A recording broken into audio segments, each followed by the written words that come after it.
guys, this is Luke from the Scoundrels Cantina, and welcome to another LEGO Star Wars set review. And in this video, I'll be reviewing the Ultimate Collector's Edition, Slave I, and I'll also be adding a few upgrades to it to make it look even better than it already is.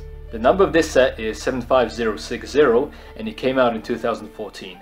Anyway, the Slave I is most notably seen in Star Wars Episode 2, in which it has its original colors, but is later repainted by Hondo Ohnaka to what we see Boba use in Star Wars Episode 5. The Slave I is a ship that has an actual story behind it, which is rare for a ship to have in the Star Wars galaxy. So if you want to see the story behind it, we did a video on it, the link will be in the description down below. Anyway, if this is your first time watching one of our videos, be sure to check out this video in which we explain our views on Star Wars, the link will be in the description below as well. First off, I'll be reviewing the minifigs and then I'll get into the set itself. Anyway, starting off with the least special minifig in this set, which is a regular Stormtrooper, which we have seen many times in many other sets, like for example the Star Destroyer and the Rogue One Imperial Battle Pack. I think that there is no reason to go into details with this guy because I've done it many times already, although I have to mention that he has that regular mistake that LEGO always makes with troopers, and that is a clone face, even though Stormtroopers are not cloned. Next minifig up is the Cloud City / Jabba's Palace Han Solo, which is not an exclusive minifig to this set because we have seen him in the Carbon Freezing Chamber set, as well as Jabba's Palace.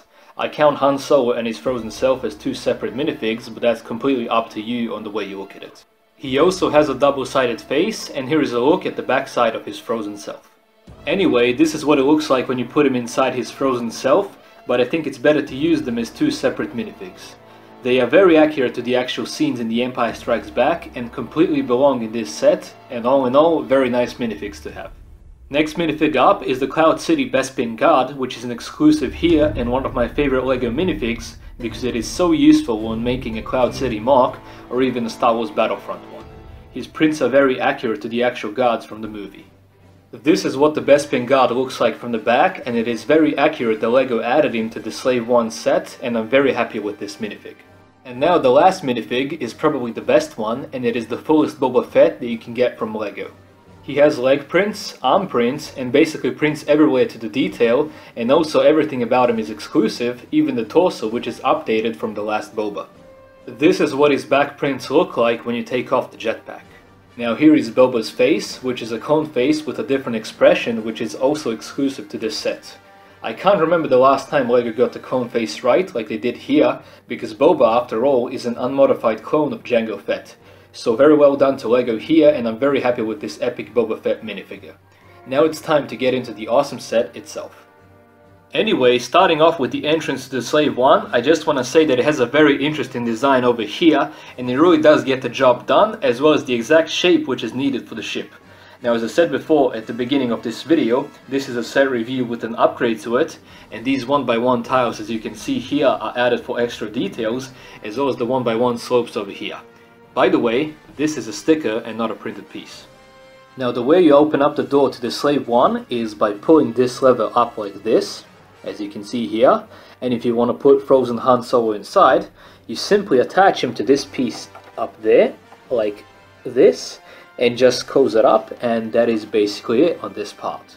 This is what the Slave I looks like from the front side, or should I say from the top side, and as you can see, all these scratches over here are stickers, and that goes for the whole set because it's full of stickers. Also, a really nice addition is the rusty metal with the dark beige piece over here, which makes the ship look really old, which it actually is. Now, the color combination of the dark red and grey is really nicely done all over the ship, and plus I added some tiles over here, and also here at the front. Now I'll be going over the whole left side of the ship because the two sides are very different from each other, which makes this ship quite unique.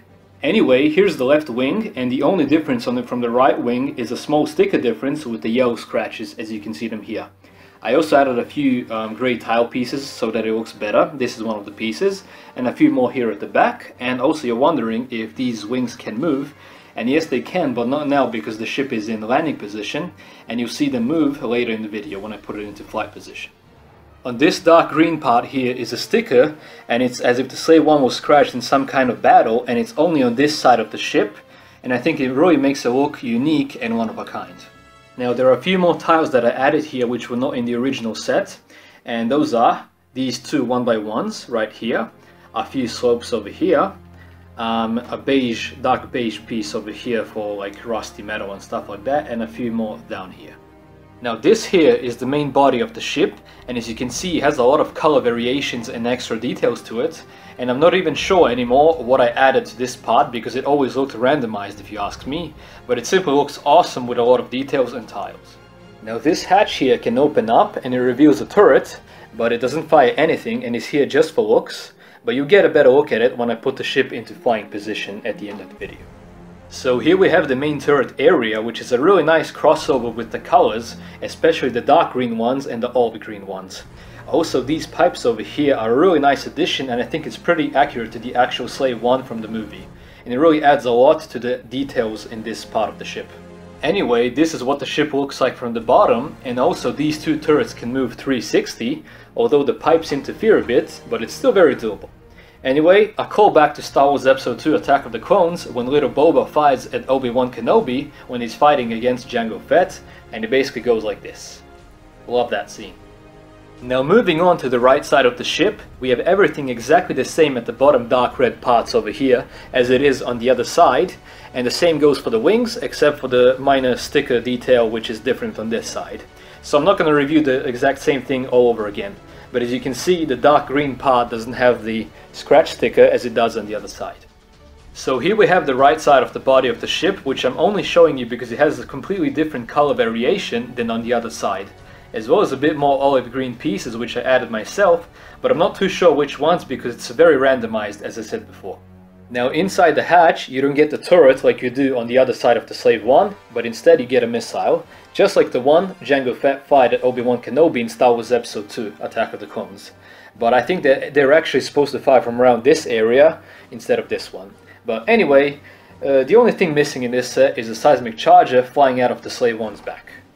Now here is the turret from the right side of the ship, and as you can see the colors around it are a bit different. For example, the light grey part over here is dark green on the other side, but you get a better look at all of it when this ship is in flight position. Now we're finally coming to my favorite part of the ship, which is the cockpit. And the reason for it being my favorite part is because it has the best cockpit out of all of the LEGO Star Wars ships ever made, even better than the Millennium Falcon and Republic gunship ones. So now let's open it up and get into the details. Starting off with Boba's seat, which is the main feature here and is in the landing position right now because in the movie the seat doesn't move as it does here. But anyway, in this LEGO version, this is actually the landing position, and it is made like that so that it's easier to put a minifig into it, as I'm doing right now. Now there are a lot of panels here, as you can see, with some controls and details on the walls. You also have two spots where you can put your weapons. One is right here and the other one is here. And you also get two of Boba's E3 rifles, which are exclusive to this set. Now I believe is the time to put the Slave I on the stand, because Boba is in his place. Finally, here it is in flight position, and it looks absolutely amazing. This thing is huge, and the cockpit with Boba in the seat is awesome looking from this angle. I mean, I kinda wish I was the size of a LEGO minifigure, so that I could go inside this thing, because it looks so nice and cozy in there. One final thing that's left for me to show you in the cockpit are the control panels on Boba Fett's seat, and yes, all of them are stickers, but that changes nothing. I love the whole design of it, especially the dark grey pieces, which are part of the control panel on which Boba is sitting. By the way, the wings on the sides are connected as one, as you can see, and thanks to gravity, they flip that way when in flight position.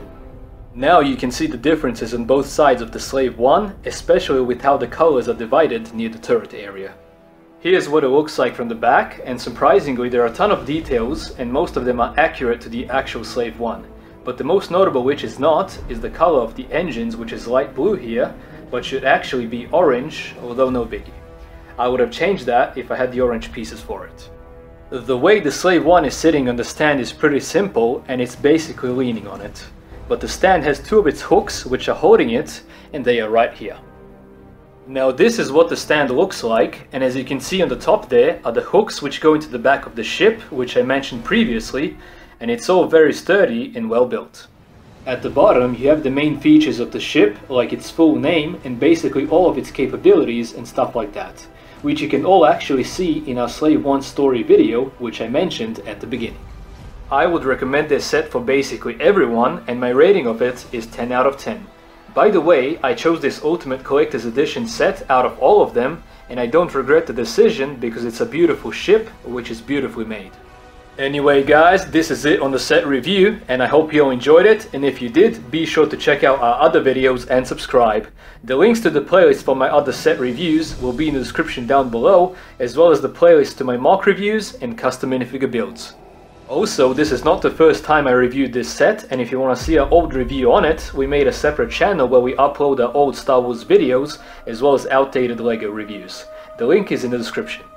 Now before I end this video, be sure to check out my room tour video in which you can see my whole LEGO Star Wars collection, and after you watch it, tell me in the comments down below what you want me to review next. The link for it is also down in the description, and I hope you enjoy the slideshow now at the end. Anyway, remember guys, God is awesome, may the Force be with you always, and we'll see you in another video. You Rebel Scum. Have an awesome day, bye bye.